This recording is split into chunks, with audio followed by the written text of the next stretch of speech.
अस्सलामुअलैकुम, क्या हाल चाल हैं आप सबके।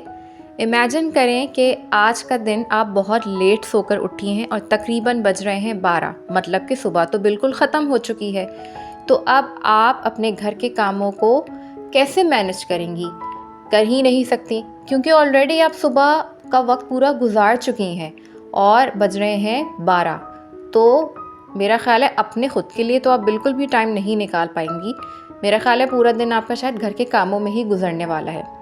तो मेरे प्यारे सब्सक्राइबर्स, ये सिर्फ एक सिचुएशन थी जो कि मैंने आपके सामने रखी। आज की वीडियो में मैं आपके साथ ना तो सिर्फ अपना रूटीन शेयर करूंगी, बल्कि साथ साथ कुछ ऐसी मोटी मोटी टिप्स शेयर करूंगी जिसको अगर आप फॉलो कर लेंगी तो आप मुझे दुआएं देंगी और आपके लिए अपने घर के कामों को ख़ुद के साथ मैनेज करना बहुत आसान हो जाएगा। तो चलो स्टार्ट करते हैं आज की वीडियो। बिस्मिल्लाहिर्रहमानिर्रहीम।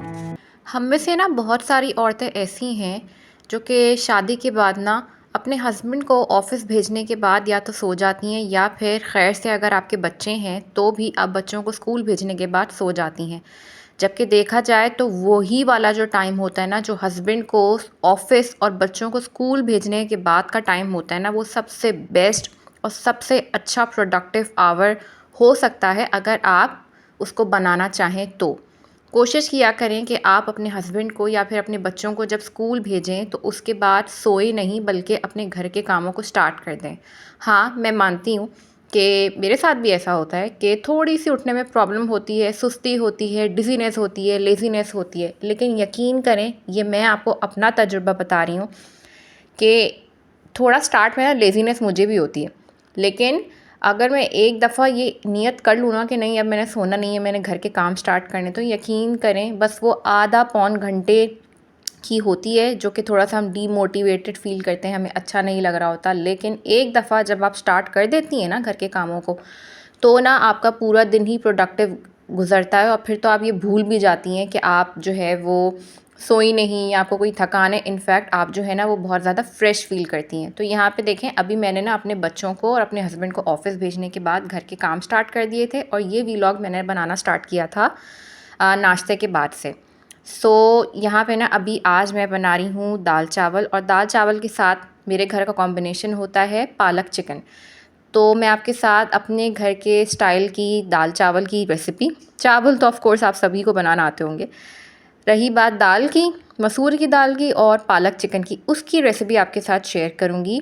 तो रेसिपी भी आपने साथ साथ देखनी है। पॉइंट नंबर 2, एक औरत के ऊपर डिपेंड करता है कि वो किस तरीके से अपने घर की चीज़ों की ख़रीदो फ़रोख्त करती है।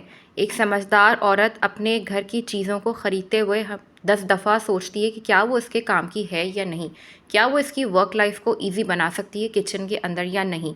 जैसे कि अभी मैंने आपको दिखाया कि वीडियो में आपने देखा होगा, वो क्लिप गुज़र गया कि जो गार्लिक था ना, वो मैंने गार्लिक प्रेस की मदद से पील ऑफ़ किया, जबकि मुझे याद पड़ता है इससे पहले जो ना मुझे हाथ से हावन दस्ता शायद मेरे ख़्याल उसको कहते हैं, उसके अंदर मुझे पीसना पड़ता था, इतनी मुश्किल होती थी।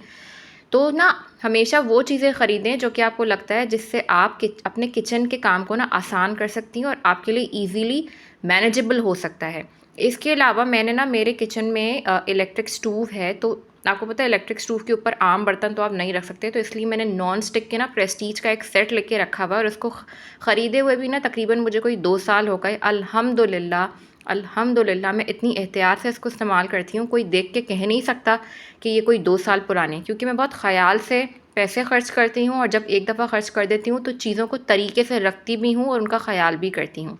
मैं बताऊँ, आजकल के ज़माने में अगर आपको कोई अच्छी या छोटी बात बताता है ना, कोई भी, चाहे वो खांसी से रिलेटेड कोई रेमेडी ही क्यों ना हो, या फिर आपके गले के दर्द को ख़त्म करने के लिए अदरक वाली चाय, किसी भी किस्म की कोई भी रेमेडी हो, मुझे लगता है कि हमें ना उसे सीरियस लेना चाहिए, ख़ास करके ना शादी के बाद।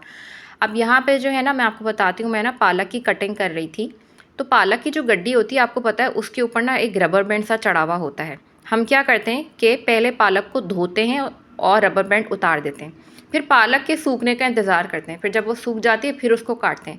मैं उल्टा करती हूँ। आज आपके साथ बड़ा ज़बरदस्त सा हैक शेयर कर रही हूँ। आपने क्या करना है, पालक को धोने से पहले ही रबर बैंड आपने उसका चढ़ा हुआ रहने देना है, पहले उसकी कटिंग कर लेनी है, कटिंग करने के बाद आपने उसको जिस भी स्ट्रेनर में आपने उसको धोना है, छन्नी वगैरह में, उसमें धो लेना है।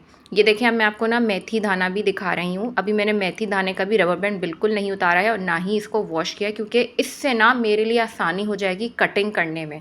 तो पहले ना, अब आप लोग ना ये हैक करके देखना, जब मैंने आपको बताया, यकीन करें आप लोग के लिए इतनी आसानी हो जाएगी। पहले आप कटिंग करें, रबर बैंड बेशक फिर चढ़े का चढ़ा रहने दें, क्योंकि फिर वो तो नीचे का हिस्सा आपने फेंकना ही है। डंडियाँ अगर आप नहीं डालते हैं तो, मैं नहीं डालती, बस उसमें डालें। तो मैंने भी यहाँ पे यही किया है कि मैंने जो छन्नी है ना, जिसके अंदर मैंने धोना था, मेथी और पालक को मिक्स करके मैं बनाती हूँ। सारा कटिंग मैंने की और उसके बाद मैंने इसको अच्छी तरीके से वॉश कर लिया। वॉश करने के बाद ना मैंने इसको साइड पे रख दिया था। अब इसका ना पानी निकलता रहेगा। तकरीबन आधे घंटे के लिए ना मैंने इसको छोड़ दिया था। यकीन करें इतना आसान हो जाता है, वरना पहले पालक को धो, फिर तौलिया के ऊपर उसको बिछाओ, फिर उसके सूखने का इंतज़ार करो, कितना लंबा प्रोसीजर हो जाता है। और पालक चिकन बनाने से पहले ना 10 दफ़ा हमें सोचना पड़ता है, बेशक आप बीफ में ही क्यों ना बनाएं, कितनी दफ़ा सोचना पड़ता है, कितना लंबा चौड़ा काम है। पहले सब्ज़ी की कटिंग करो, ये करो, फलाना करो। तो आज ना मैंने आपके साथ बड़ी आसान सी ये टिप शेयर की है। आपने ना इसको ज़रूर फॉलो करना है और आपने मुझे फ़ीडबैक भी देना है कमेंट बॉक्स में कि आपके लिए आपका काम आसान हुआ या नहीं हुआ। अच्छा, मैं आपको बताऊँ, मैं भी ना शादी से पहले बिल्कुल, जिसे कहते हैं ज़िंदगी की परवाह ना होना, आराम से उठना, सोकर। मुझे आज भी याद है जब मेरी वालिदा का तो इंतकाल बहुत पहले हो गया था, जब मैं 8th क्लास में थी। मेरे पापा हयात थे।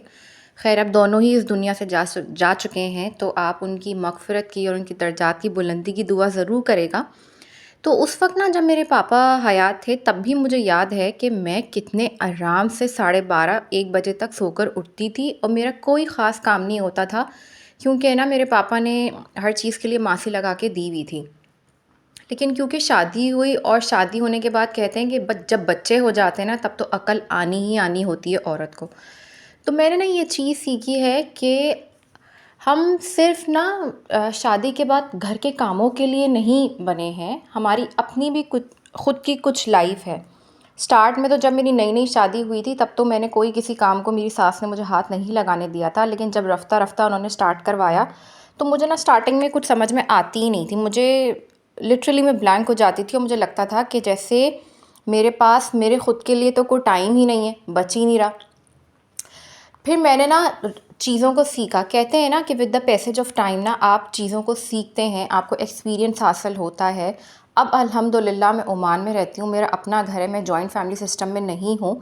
तो मैंने क्या किया है, अब ज़ाहिर है जॉइंट फैमिली सिस्टम में तो आपको पता है कि ज़्यादा काम करने की इतनी नौबत नहीं आती, क्योंकि आपको सबका सपोर्ट होता है। लेकिन जब आप अलग हो जाते हैं, इंडिपेंडेंटली रहने लगते हैं, तो ज़्यादा काम होता है। तो मैंने यहाँ पे ओमान आने के बाद ये चीज़ सीखी कि मैंने ना अपना एक टाइम अलॉट कर लिया है। मैंने हर सूरत से 10 से 12 का टाइम किचन का रखा हुआ है। किचन के साथ साथ घर के कामों का भी। एक तरफ मैं हांडी चढ़ाती हूँ, हांडी चढ़ाने के साथ साथ जितनी देर में गोश्त भून रहा है या प्याज ब्राउन हो रही है या मसाले भून रही हूँ मैं, उतनी देर में जल्दी जल्दी हाथ बर्तन धो लिए, कपड़े डाल दिए मशीन में, अपना कमरा ठीक कर लिया। इस तरह ना मैं 2 घंटे के अंदर अंदर, मेरी फुल कोशिश होती है, मैंने अपने आप को टारगेट दिया हुआ है कि मैं जो हूँ ना, इन 2 घंटे के अंदर अंदर अपने घर के कामों को ख़त्म कर लूँगी, ताकि उसके बाद का टाइम मैं अपने लिए रख सकूं। अगर मेरे बच्चे भी स्कूल से आते हैं तो मैं उनको प्रॉपर टाइम दे सकूं। ये तो नहीं है ना कि घर में अगर आपके बच्चे या आपका हस्बैंड जो है ऑफिस स्कूल से आ रहे हैं तो आप लगे हुए हैं किचन में, आप उनके साथ कोई टाइम ही स्पेंड नहीं कर रहे। इसके अलावा जो मेरा सुबह का टाइम होता है ना 10 से पहले का, उसमें मैं क्या करती हूँ, अपने लिए, बच्चों को और हस्बैंड को भेजने के बाद मैं बहुत आराम से अपने लिए नाश्ता बनाती हूँ और इन्जॉय करती हूँ 1 आवर अपने टीवी टाइम को। इस तरीके से ना मैं अपने आप को भी मैनेज करती हूँ और अपने घर को भी मैनेज करती हूँ। तो मुझे ये चीज़ बिल्कुल भी फ़ील नहीं होती कि जैसे मैं तो अपने लिए कोई टाइम निकाल ही नहीं पा रही। असल में तो जब हम लड़कियां पैदा होती हैं ना, तो थोड़ी सी हमारी एज समझदारी वाली होती नहीं कि हमें ये बातें समझाना शुरू कर देते हैं। ख़ास करके जो सोसाइटी है ना, हम जिस सोसाइटी में रहते हैं, यहाँ पे औरतों को ना बस लड़कियां पैदा होते ही उनके दिमाग में ये फ़िट करना शुरू कर देते हैं कि शादी के बाद इस तरह होगा, उस तरह होगा। तो लड़की की शादी जो है वो हो भी नहीं होती उस टाइम पे, वो पहले से अपने आप को ना बहुत ज़्यादा बर्डनाइज़ फ़ील करने लगती है। उसको लगता है उसके ऊपर एक प्रेशर है। तो इसीलिए मुझे लगता है आजकल की जो लड़कियाँ हैं ना, वो ज़्यादातर शादियों से भी इसीलिए घबराती हैं। आप देखें, आजकल की जो लड़कियां हैं वो 30 के बाद शादी करती हैं, और हमारे यहाँ तो मैं अपनी बात करूँ तो मैं तो 21 साल की थी जब मेरे पापा ने मेरी शादी करवा दी थी। तो हम 4 बहनें हैं, तो मैं सबसे छोटी थी, तो मेरी शादी 21 साल की उम्र में पापा ने इसलिए करवा दी थी क्योंकि उन्हें ये लगता था कि जैसे उनको उनकी ज़िंदगी का कोई भरोसा नहीं था। तो ना बात कहीं की कहीं चली जाएगी। मतलब कि मैं ये कहना चाहती हूँ, उतना काम करें जितना आप कर सकती हैं। ज़्यादा अपने आप को चीज़ों के साथ बर्डन अपने ऊपर ना डालें। बस जितना हो रहा है ठीक है, अगर नहीं हो रहा तो कोई बात नहीं, नेक्स्ट डे हो जाएगा, कोई क़यामत थोड़ी ना आनी है। आप आराम से अपने आप को ईज़ी गोइंग, आराम से ईज़ी गोइंग के साथ जो है ना वो काम करें। अपने ऊपर कोई भी किसी भी किस्म का प्रेशर ना डालें। आप प्रेशर डालेंगी तो तकलीफ़ किसने उठानी है? आपने उठानी है, और किसी दूसरे अगले बंदे को तो एहसास भी नहीं होना है। तो थोड़ा सा ना अपने आप पे रहम करें और आराम से घर का काम किया करें। जितना कर सकती हैं उतना करें, और बाकी फिर जो है वो आप नेक्स्ट डे के लिए छोड़ दें। करना तो आखिरकार आप ही ने है ना, कोई और आके तो नहीं करेगा। तो खामख़ाई में अपने आप को परेशान करना ये गलत बात है। अच्छा, सफाई के लिए मैं क्या करती हूँ कि जैसे अगर मिसाल के तौर पे मैं लाउंज में बैठी हुई हूँ ना, तो अभी देखें यहाँ पे जो है ना बच्चों के खिलौने पड़े हुए हैं। तो यहाँ से मैं उठ के जाने ही लगी थी दूसरे रूम में, तो मैंने सोचा कि हाथ के हाथ जो है ना मैं ये सारे खिलौने उठा लेती हूँ। तो मतलब कि क्लीन एज़ यू गो। जिस जगह से अगर आप बैठे हैं, लेटे हैं, उठे हैं, तो जब जाने लगें तो आप फ़ौरन सफाई कर लें। उम्मीद करती हूँ ये वीडियो आपको पसंद आई होगी। अगर पसंद आए तो चैनल को सब्सक्राइब ज़रूर कीजिएगा, और इंशाल्लाह मुलाकात होती है नेक्स्ट वीडियो में। तब तक के लिए दुआओं में याद रखिए, अपना ख्याल रखिए। टेक केयर, अल्लाह हाफ़िज़।